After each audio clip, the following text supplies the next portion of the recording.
Well, happy Friday again, Dr. Wright. And again, we are. It's going to be a weekly theme. These end of week chats, and I know they help a lot of people to gauge and understand some things that are going on in our district. Most notably, we have another school that has transitioned Yes. into remote. W.A. Wright transitioning to remote effective on Monday, making the third school in our district in roughly a week to go down that path. The decision behind W.A. Wright kind of fill people in on what happened. And this is something, and it's hard to not only explain, but for those that are outside the school to understand. And it really comes down to being able to staff. And we're seeing a number not only of staff, but support staff as far as in that particular school. And then the inability to bring in subs to backfill that school as well. So, student attendance, pretty good. But if we don't have teachers in front of kids, we have the inability to be able to not only provide instruction, but also to be able to have any continuity. So moving to remote, instruction continues, and we can still reach out to students because many of the teachers are under quarantine. If they were sick, naturally there would not be instruction being provided, but we would have a backup there. So again, this is something always a moving piece. It can change from day to day, but W.A. Wright, it's the inability to staff. And just to give you an example, because there were some comments that came back to us as far as that, okay, but you're looking at maybe a third of your staff being out, and so you close the school. Well, think about it in a small elementary school, and a third of a staff, whether it's by grade level or whatever, it's the inability to place a teacher in front of that classroom. And it's not, shutting a classroom down, but having to shut the school because the other comment coming, well, why not just shut the classrooms down instead of the whole school?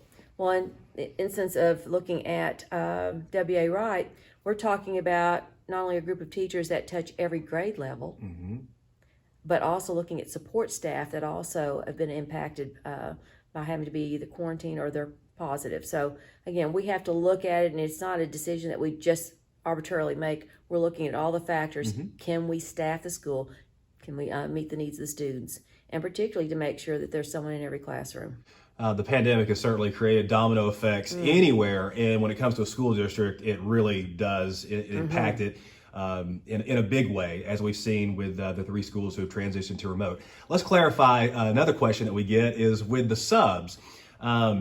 Substitute teachers, it is not like that Wilson County has their own substitute teachers. A lot of subs are from Wilson County, but the service that we have our subs that go through, are scattered throughout Middle Tennessee. So there's a pot of subs that are scattered throughout. Wherever there's a need for districts, they can be dispatched to a certain area. But there is a catch to that. And what is that catch when it comes to subs having the choice to take a slot or not? Elaborate on that a little bit. And we do. We have a contracted service that we are very fortunate to have because that in times past, principals had to make sure that their schools were staffed every day before they could even get school started. So having a contracted service, which some people, again, don't understand, that's the ability to dispatch subs where needed based on request. So what we are seeing, and again, during this time, it's so unique that where we see an outbreak, whether it's quarantine, positive, whatever, our subs also have the ability to not take a job. Respectfully as well. so. Respectfully and again, so. it's certainly understandable because this is something that's pretty fierce and dynamic about this virus. There's still so much that's unknown, and so what we are seeing that as requests go in, and I'll give you an example. Last Friday, we had 145 teachers out across the district. Now, again, that doesn't seem like much when we have 1,300 total teachers, but when you look at the impact within any building, and so when you look at that body of subs, as those requests go out, some of the absences that day were personal illness, some were COVID related, some were personal leave days, which our teachers have 3 personal days a year that they can use at their discretion. And then other related, it's about 145. Well, when you look at any combination of where subs are dispatched, it's quick to understand that, we're going to run out of that ability. And so there were 6 at that time that were unfilled. No one able to cover the class. So again, you're talking about a pretty critical dynamic, making sure we've got coverage across the district, not just for any one school, but across the district. But when it comes down to that, I guess that focus, we're looking at, and I understand it, my school, what's happening at my school, Yeah. and not understanding that why are we closing down when there's just a handful of teachers? Well, Yeah. it's far more than that.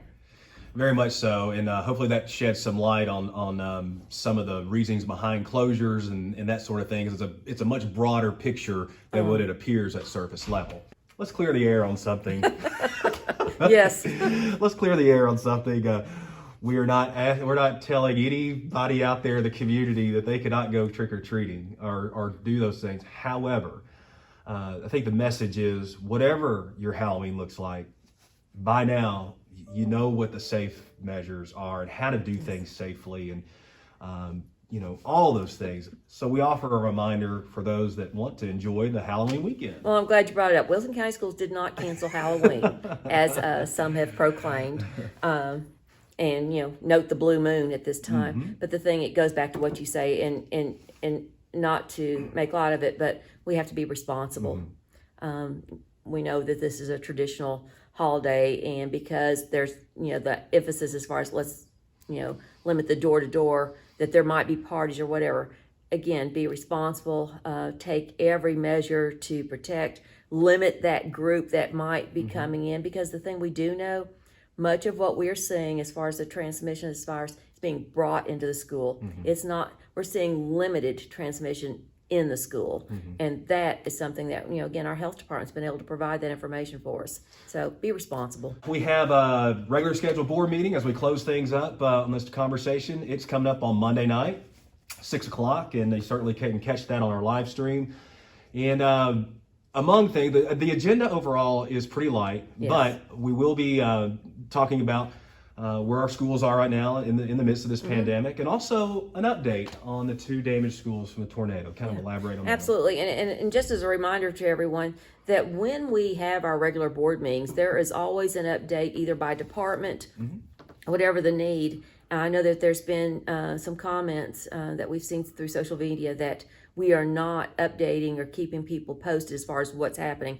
And I want to give assurance that not only do we do the updates, but specifically our board meetings, that you can stay tuned, whether it's looking at academics, whether you're looking at operations, whatever it might be, we do the updates. But going to your question, and we know the frustration, we have the frustration as well. 8 months out, and we have 2 campuses, Stoner Creek and West Wilson Middle School, that still look like a war zone. We know that. You can look across the street and you still see homes that are either under construction, still have blue tarps. We know equal frustration over there as well. And if anyone's ever been through the process of going through the negotiations with an insurance company and walking through it, they would also understand not only the frustration, but what takes place during that walking through and looking at what the loss will be. This is not a small loss. You're talking about 2 campuses. That's what we are referring to as a total loss. And we've heard that from FEMA. We've also heard it from TEMA. So it's not something that we have generated. And so there's this delicate dance as far as what the insurance company is going to land on and be able to provide, because again, we're one of those fortunate districts, we do have insurance. Sure. This is not going to be a cost to taxpayers, thank goodness. However, we have to go through this process to get where we need to be so we can get these schools replaced. With all that said, this week, we have certainly, it's far more promising than it was even a week before as far as landing on that number so we can proceed. The other thing I want to make sure that the public understands is even when we get to the demolition process and bring these buildings down, that's going to be something that, not to raise concern, but we're talking about 2 older buildings, and particularly West Wilson Middle School, that was built during the time that there was a lot of asbestos. That is a cleanup that is very closely monitored. Sure. And so we want to remind people that when we get to that process, that there might not be some understanding why we're not just bulldozing and then dumping, because there's also again something that's going to be monitored because of the asbestos, and we want to not only be super sensitive to that, but we're going to let the experts do the job. That's not our expertise. Because the last thing we need is another health concern compounded to what is already going on around us. So, anything else you want to add as we kind of close things out? Again, it's just always a reminder for people to stay safe and healthy out there. And we have no clocks or calendars to know exactly what is to come or what's going to reopen again. However, when it comes to the three schools that are closed, it will be evaluated, and then the upcoming week we will have information on Mount Juliet Elementary and Stoner Creek for what is to follow the week after next. So to see where we go from there. And with that, we have 22 campuses, 24 campuses total, but 22 that we monitor daily. It's not something that we look at.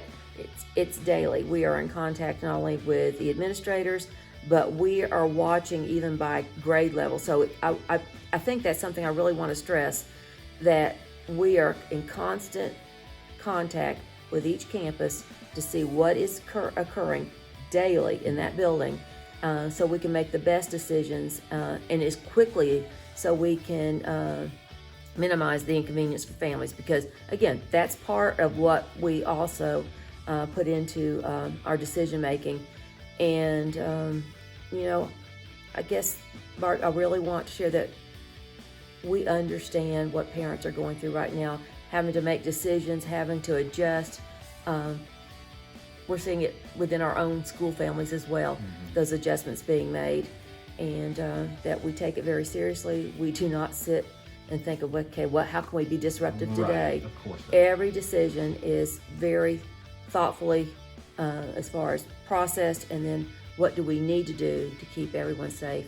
And right now, and I'll stress it, that we are trying our best to make sure that staff are not only well cared for, but we are also making sure that they can stay healthy and well so they can continue to provide instruction for our students. All right, Dr. Wright, thank you so much for all the information and the time. We hope it's been another busy week. We hope that you have a nice weekend. Hope everybody has a nice weekend. And then we'll all meet up together again on the board meeting on Monday night. And, rest and stay well. That's right. Great advice there. All right, folks, have a great weekend. We'll talk to you again soon. Thank you, Dr. Wright. Thank you.